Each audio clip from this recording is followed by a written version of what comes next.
Thank you, PH.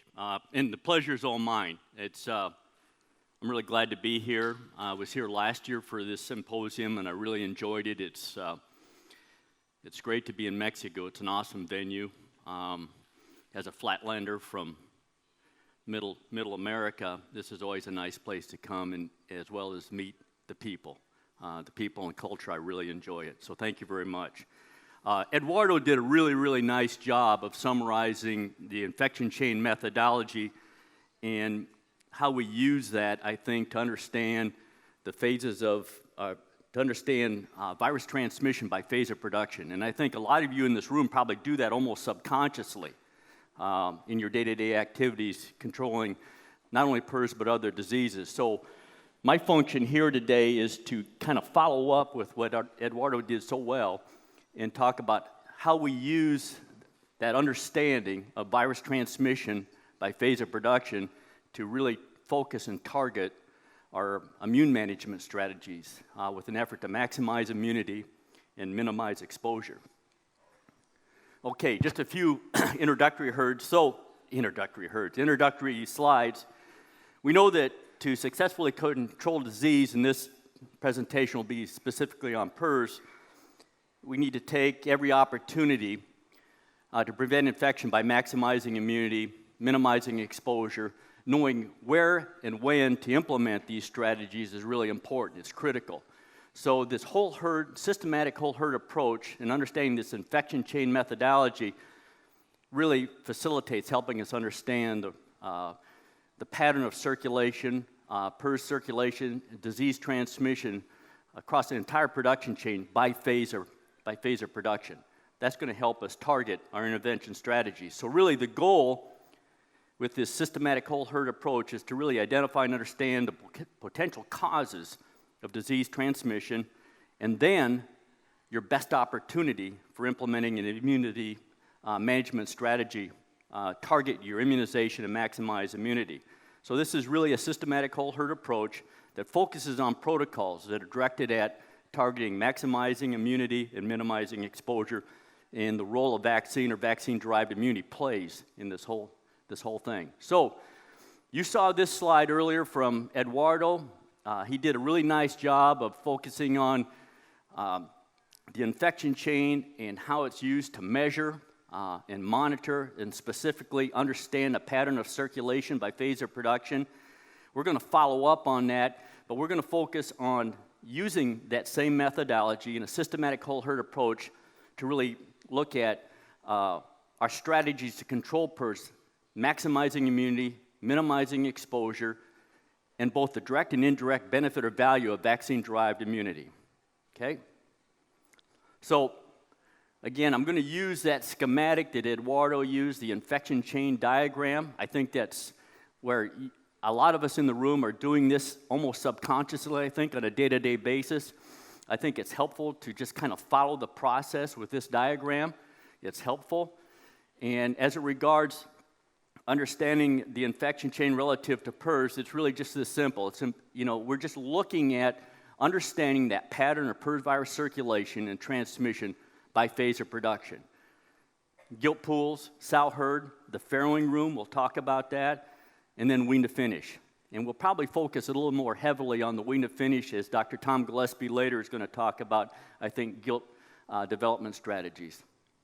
Okay, so we know that applying that prevention chain has really helped us understand the importance of controlling vertical transmission. Okay, as we learned through the years how PRRS moves within and between phases of production, we understood that to stabilize breeding herds, we have to control vertical transmission. Okay, stabilizing a breeding herd is by definition means there's no evidence of horizontal or vertical transmission in that breeding herd, that sow herd, and allows you to farrow negative pigs, and if we're doing everything right in the farrowing rooms, we'll wean negative pigs. That's the ultimate goal in PRRS-positive farms, okay? And it's important to that, to achieve and maintain that in a breeding herd, the gilt pool is incredibly important. The goal there is to prepare and properly introduce an immune and non-shedding or non-infectious gilt, okay? Those are things that we learned over the years applying this infection chain concept and methodology. We're going to talk more about how we prepare those animals immunologically in those stages of production. So let's start with the gilt, replacement gilt development. And again, Dr. Gillespie, I think, is going to he's going to drill down a little deeper on this one, but I want to just start and kind of give maybe a transition to Tom. Our goal here, as it regards PRRS positive herds, sow farms that are in pig dense and PRRS prevalent areas, is to prepare and introduce an immune and non-shedding or non-infectious gilt, okay? To do that, as Eduardo said, we need to understand the status of that gilt at entry. In the U.S., in most situations, we're purchasing gilts, either internally rearing gilts or purchasing gilts, and we enter them into the GDU as negative naive gilts.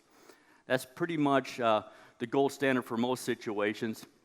And we have to know the status of that gilt at entry, okay? And then we need to know the status of that gilt prior to exit of the GDU and entry into the sow farm. And Eduardo talked about, the diagnostic methodologies that we can use to ask and answer that question. PCRs, oral fluid PCRs, serum PCRs, as well as ELISA. But at the end of the day, we want an immune and non-infectious gilt. And the way we typically do that is, in our recommendation in most cases, is to immunize that gilt for proper entry into a positive, stable sow farm at least once, probably twice, and to begin that process at least 12 weeks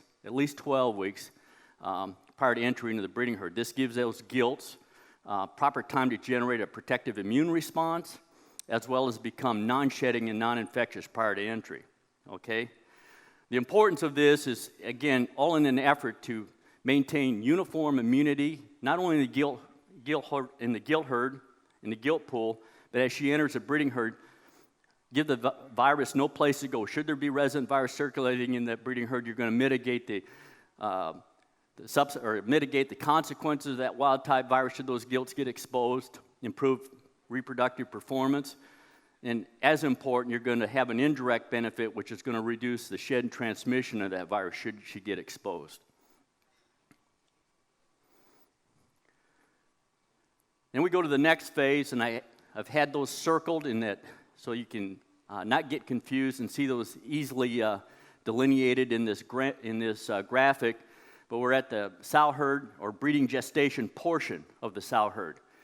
And here the goal would be to implement a PRRS control strategy that achieves and then maintains stability. Okay, and again, the way we define stability is the clinical and diagnostic evidence of no PRRS virus transmission, either horizontally or vertically, okay? Essentially, when you think about that type of a scenario would really probably dictate that wild-type virus has been displaced. It's no longer active and present or circulating, okay, in the sow farm, in the breeding gestation portion of the sow herd. That's true stability, okay? When we achieve that, we will be farrowing negative pigs. Pigs will be born virus negative, and that's where we want to be. That's awesome. And if we do everything right in the farrowing room, which we'll get to, we can maintain that negative status through weaning, all right? Again, why is this important? I think that's the overarching goal of most positive breeding herds is to achieve and maintain stability and then sustainably produce virus-negative pigs at weaning. Those are pigs that are not carrying virus in the nursery. That's an important thing. Some of the things that we see in chronic endemic farms is virus-positive pigs carrying the virus into the nursery at the point post-weaning, and it just maintains that viral fire with biologic and economic consequences in the wean-to-finish flow. We want to avoid that. Okay, we want to wean negative pigs. What's important to that is, again, understanding that pattern of circulation in the gilt pool. The gilt pool is fundamentally important to maintaining stability in the breeding herd, and we've talked about that. And we can monitor, and Eduardo did a nice job describing how we do that. We can monitor the achievement of stability in the breeding herd as well as the maintenance of stability in the breeding herd by new diagnostic tools we have, such as processing fluids in piglets, as well as serum testing or family oral fluid testing due to wean piglet. So kind of a two-phased approach that's really kind of new over the recent years, and Dr. Linares is here in the audience, and he'll probably talk about that. A lot of that work is being done with his team in Iowa State. And I think understanding that status is quite important. Okay, so how do we do this? How do we employ protocols that maximize immunity and minimize exposure? And typically what we do in farms that are in sow farms that are in pig dense and PRRS prevalent areas is we'll mass vaccinate these sow farms 3 to 4 times per year. Okay, and the role of vaccine-derived immunity in these cases is kind of a two-pronged approach or twofold. In farms that are working to achieve stability, there's some level of resident virus that's circulating. Vaccine-derived immunity has an indirect benefit, a therapeutic value, quite frankly, that will mitigate the consequences or mitigate that circulation pattern. So it will reduce and oftentimes eliminate resident virus circulation. That's important. If we want to mitigate not only horizontal transmission, but that vertical transmission episode that causes positive pigs to be born and weaned, vaccine-derived immunity can help us achieve that. And then we can also maintain it. This ongoing vaccination protocol, I think, just maintains that status in the sow farm, as well as prepares and protects that sow farm should a new heterologous virus get introduced. Okay, and that all too often is common. We hate it, but in hog-dense areas, there can be inadvertent introduction of a new virus, and in immune populations, we're going to have a level of protection that's going to mitigate the consequence of that introduction.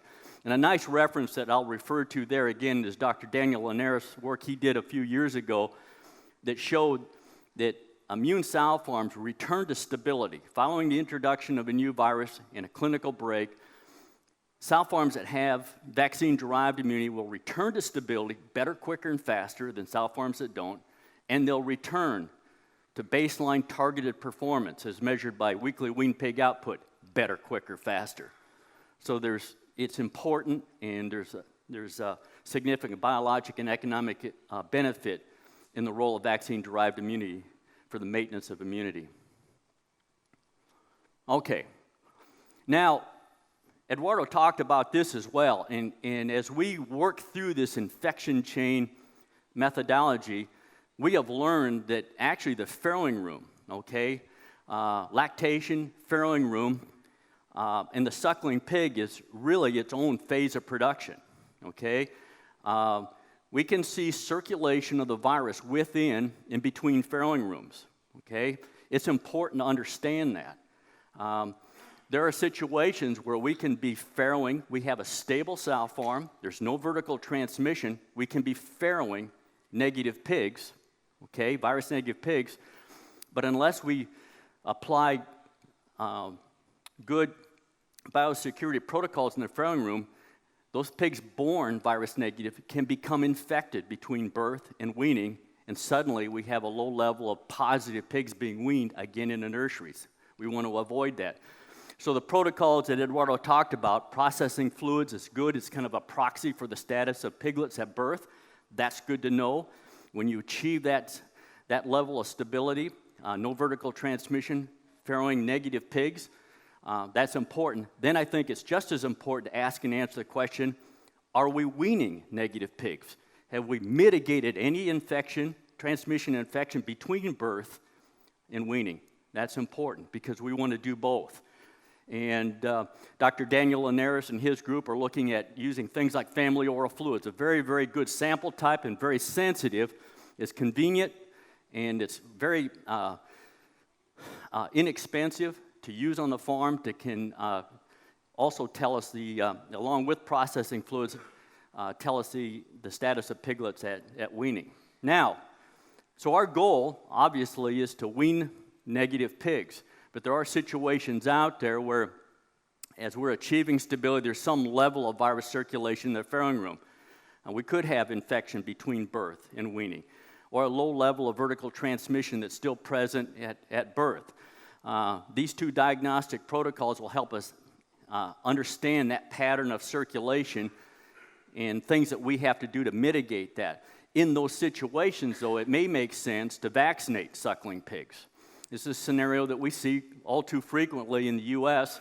Some chronic endemic farms that have some level, whether it be to farrowing room circulation or still some vertical transmission occurring in the sow farm, but we have some level of circulation in farrowing rooms and ultimately in due-to-wean pigs.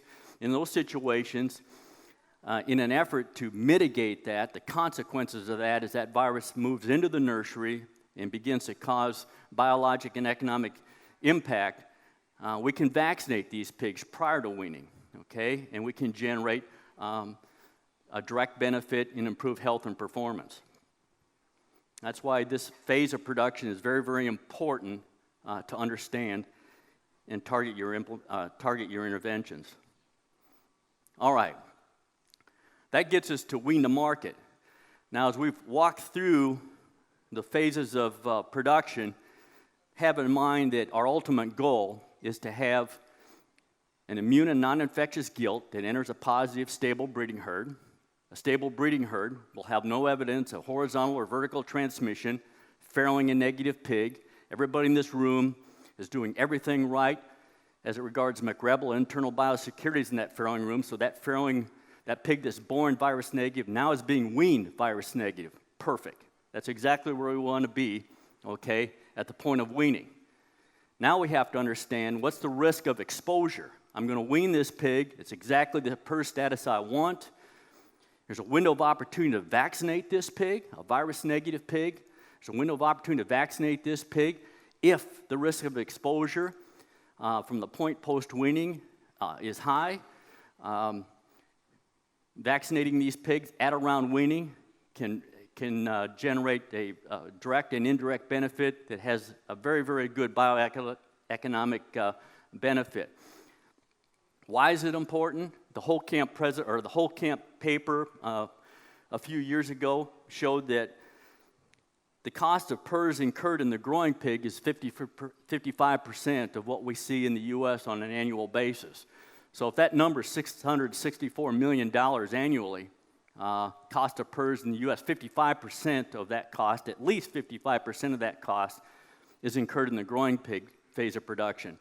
I enjoyed Lance's presentation because I think we underestimate, in many cases, the actual bioeconomic impact of PRRS in the growing pig phase of production. I think his presentation shed light on that.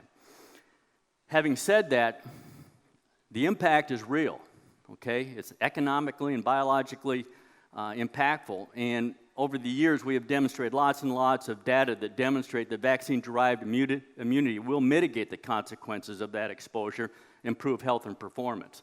So there's a benefit in vaccinating. How do we do it? Timing is everything, okay? For everyone in this room to use a vaccine in such a way to meet the expectations, provide that bioeconomic benefit, we need to target the vaccine for at least 3 to 4 weeks prior to exposure. And typically, in a stable sow farm situation where pigs are vaccinated or are weaned virus negative, if we can vaccinate those at around weaning, we can achieve those goals and objectives. Okay. Now, once we do that, I think it's important, and Eduardo talked about this as well, kind of the step 5 of the 5-step process. We should monitor. We should monitor that intervention. We should understand if our intervention is timed appropriately, improving health and performance. That's our expectation. We should be able to measure a reduction in mortality, an improvement in average daily gain. And I think the other thing, it's really nice. We don't do enough of this. I think it's a bit of a weak link, at least in the U.S. I think it'd be nice to do a little more monitoring in the growing pig flow. It's not an easy thing to do. With things like oral fluids now, I think we can more cost-effectively and more conveniently monitor the status of growing pig flows. Why is that important? I think a couple things. It asks and answers the question, did these growing pig flows get exposed and infected to wild-type PRRS virus?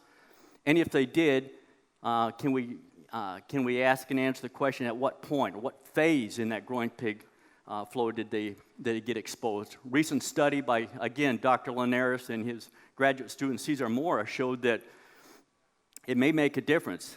Understanding in a little more detail that timing of exposure infection in the growing pig flow might dictate how you time your vaccination, might dictate some pig flow changes. Early exposure had a significant higher mortality and reduction in average daily gain than exposure patterns that occurred middle or late in the grow-finish pig flow. So I think some of that information is valuable, and it helps us improve our decision-making capabilities. All right. Next few slides are going to summarize some examples of what we've learned. When we've applied the infection chain methodology in a system-based whole herd approach, okay, these are examples of what we've learned, okay? The references up here just summarize 4 or 5 large-scale, long-term PRRS control projects that implied exactly what Eduardo and I and probably Tom is going to talk about here in a little bit. It's that systematic approach to PRRS control, okay, targeted with maximizing immunity, minimizing exposure, and utilizing that infection chain model, okay? And what we saw in the growing pig flow was significant improved average daily weight gain and a reduction in mortality, and these are references that you can refer to. I'll summarize one of those right here. These were all, like I said, large-scale, long-term PRRS control projects, so 2 to 3 years in duration. And this first table, Table 1, is an example of one of those projects.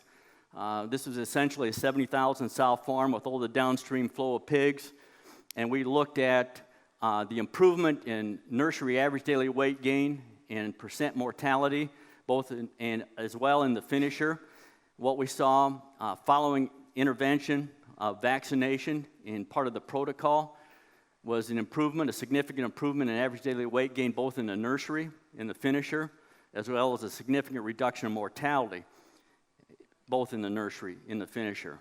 Pretty dramatic. All right. We talked about the benefit, the role and the benefit of vaccine-derived immunity, and it's kind of that two-pronged approach.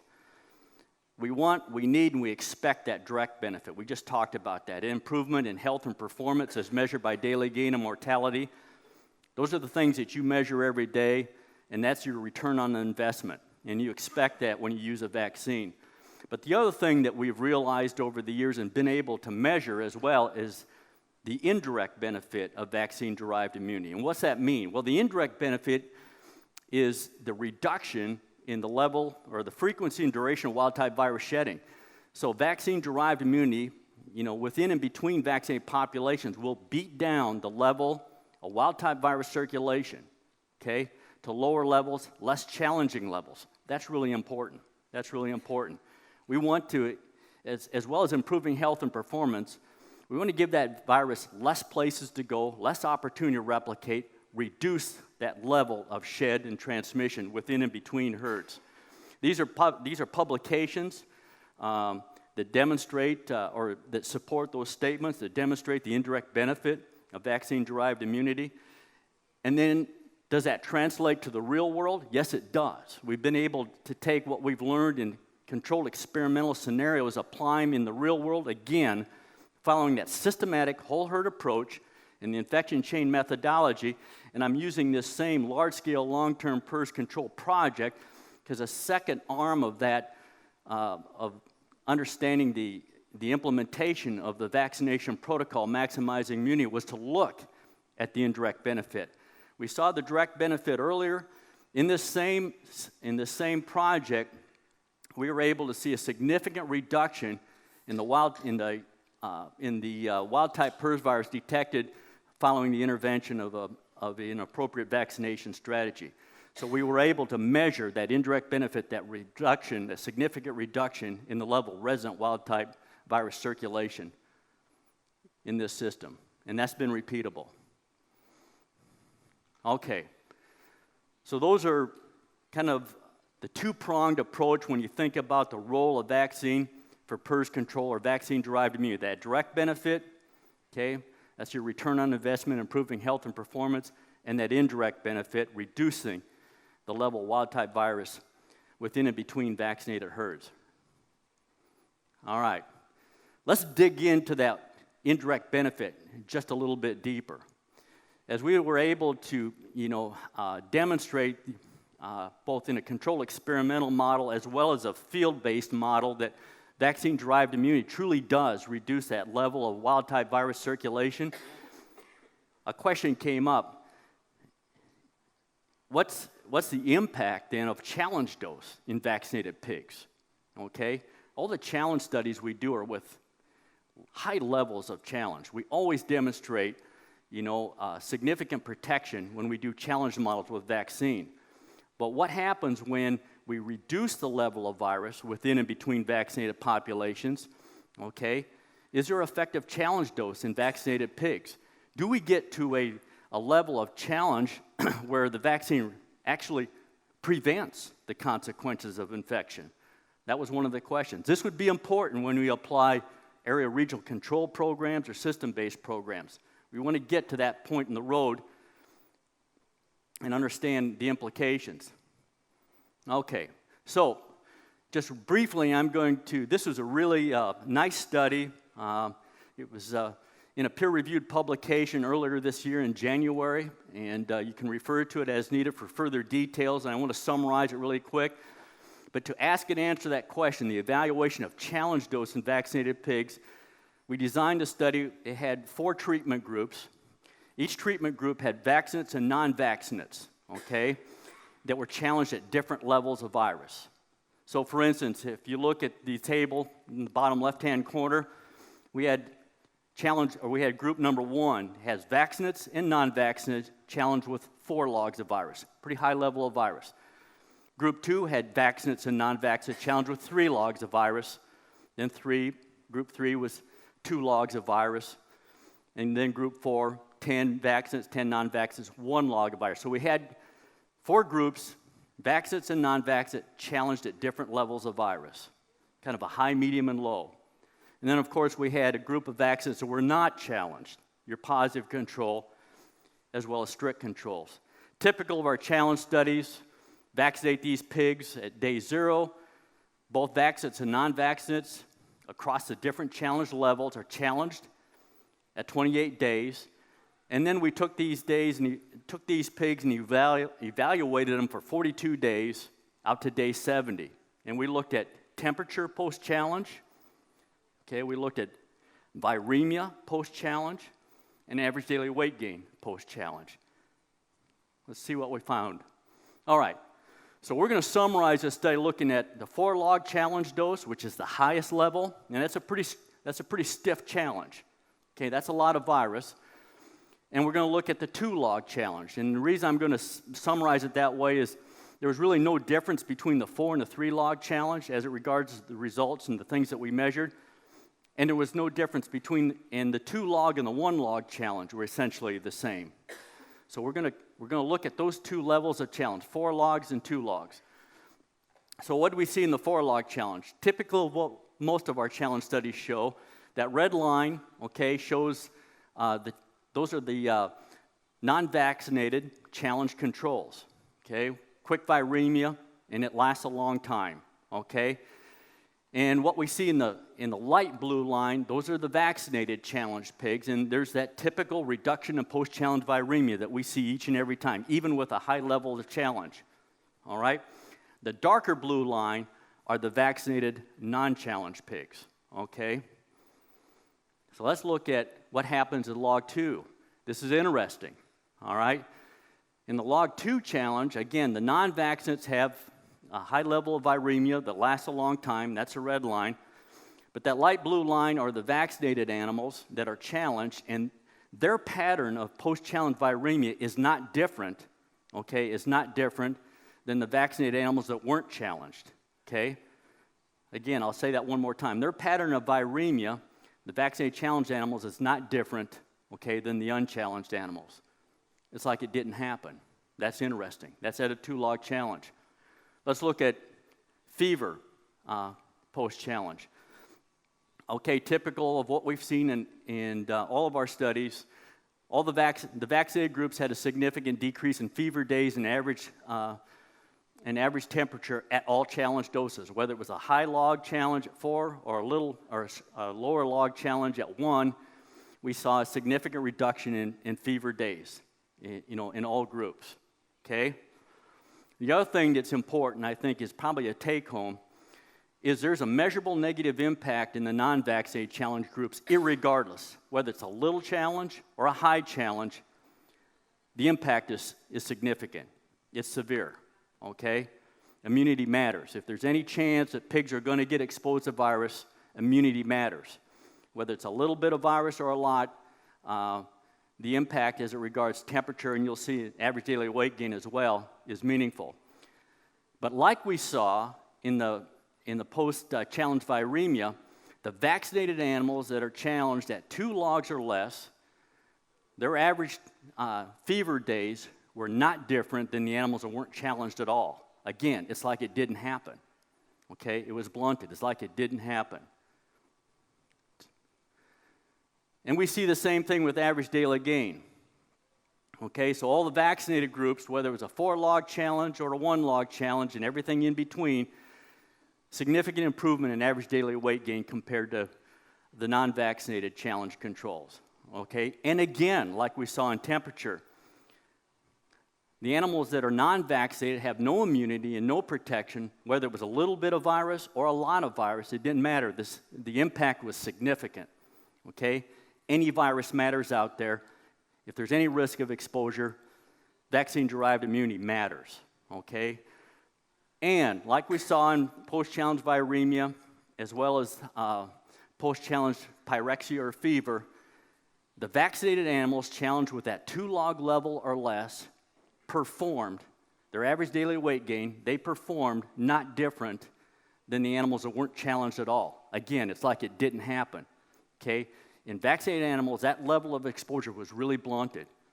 It's like it aided in the prevention of clinical disease. Okay? Now, if we have time, and I think we do, this is Xavi and PH worked hard to put this little depiction together. This is another way to look at the data from the same study.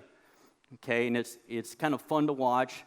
So I'm going to run it here real quick. Now, what you'll see in the small circle on the left-hand side there, those will turn into little bubbles. Each bubble represents one of the treatment groups. So you'll have the vaccinated group challenged with 4 logs, the vaccinated group challenged with 2 logs, as well as the non-vaccinated group challenged with 4 logs and 2 logs. Those are called the controls, or CON. And then you'll have the non-vaccinated or the non-challenged animals, okay?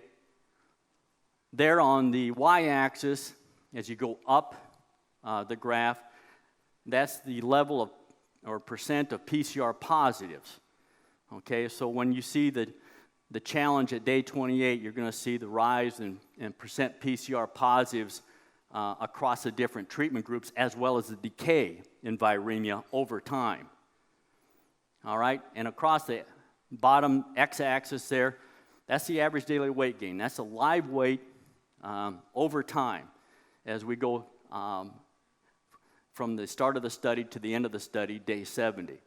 So viremia represented by percent PCR positive on the left y-axis, average daily weight gain on the bottom as we progress through the study timeline. On the x-axis at the bottom, you'll see that the bubbles will change colors. Red's bad, okay? Red indicates a significant increase in temperature or fever, okay? And you're going to see differences in the bubbles relative to the different treatment groups. And blue is good. Blue represents no fever, okay, post-challenge. All right. And the size of the bubble also represents the CT value or the viral load of each of the treatment groups. Okay, here we go. So you can see the vaccinates there. This is post-vaccination. And of course, you see the immune response post-vaccination viremia. The ones at the bottom are the non-vaccinated controls. Vaccine virus is starting to decay. No impact of vaccination on weight gain, that's good. Now the animals, day 28, are challenged, and you can see the controls, they turn red, there's a lot of fever, okay? High level of viremia, relatively fast, and look at the non-challenged pigs and the vaccinated 2-log pigs. Already seeing separation between the vaccinated groups and the non-vaccinated groups, and that vaccinated group at 2 logs challenge are performing every bit as well as the pigs that aren't challenged at all, and at different points during the study, even better. Okay, and of course, the vaccinated 4-log challenge separating significantly from the non-vaccinated challenge pigs. Better weight gain, less viremia, less temperature. There we go. All right.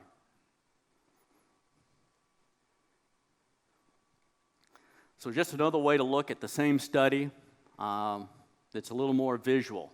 So, at the end of this study, did we ask and answer the question, is there a challenge dose where vaccination prevents the consequences of infection? And based on this study, the answer is yes. Vaccinated groups that were challenged with 2 logs of virus or less performed like the groups that weren't challenged at all. It's like it didn't happen. Now, at all challenge levels, high, medium, and low, and especially high, and we see this all the time, it's not surprising, but at all challenge doses, we see the typical improvement in average daily weight gain, reduction in viremia, reduction in clinical signs and temperature post-challenge. But I still want to focus on vaccinated groups challenged with 2 logs or less performed like pigs that weren't challenged at all. All right. So, a few take-home summary messages. Utilizing the infection chain methodology in this whole herd systematic approach, I think it just helps us better understand where virus is circulating, why it's circulating, and targets our immunization strategies to mitigate the consequences of that. Allows us to focus on these protocols in an effort to maximize immunity and minimize exposure. Ultimately, our goal for good PRRS control. I think take that, this will be the last slide, the relevance of this information as well as that direct and indirect benefit of vaccine-derived immunity, I think we could summarize it up in this slide. For pigs or populations at risk to challenger infection, vaccine-derived immunity matters, okay? You have the direct and the indirect benefit. The direct benefit is what we typically expect from our vaccine. Reduce the consequence of infection, improve health and performance. This indirect benefit is just icing on the cake, reducing that level of virus, shed and transmission within and between populations of pigs, reducing that challenged load, reducing that challenge risk. And in those situations, the last study, the challenge dose study, showed us that when we beat that virus down to those lower manageable levels, the impact in vaccinated pigs can be almost inconsequential. It even further improves our opportunity to control the virus, improve health and performance. This is important in system-based protocols, protocols across neighborhoods or even area regional control. Again, mitigate the consequence of that resident virus, but beat it down to floor levels, okay? Give it no place to go. I think we just have to get everybody doing the same thing, the same way, the same time, over time, and we can get to that spot in the road. I think that's it. Thank you for your attention.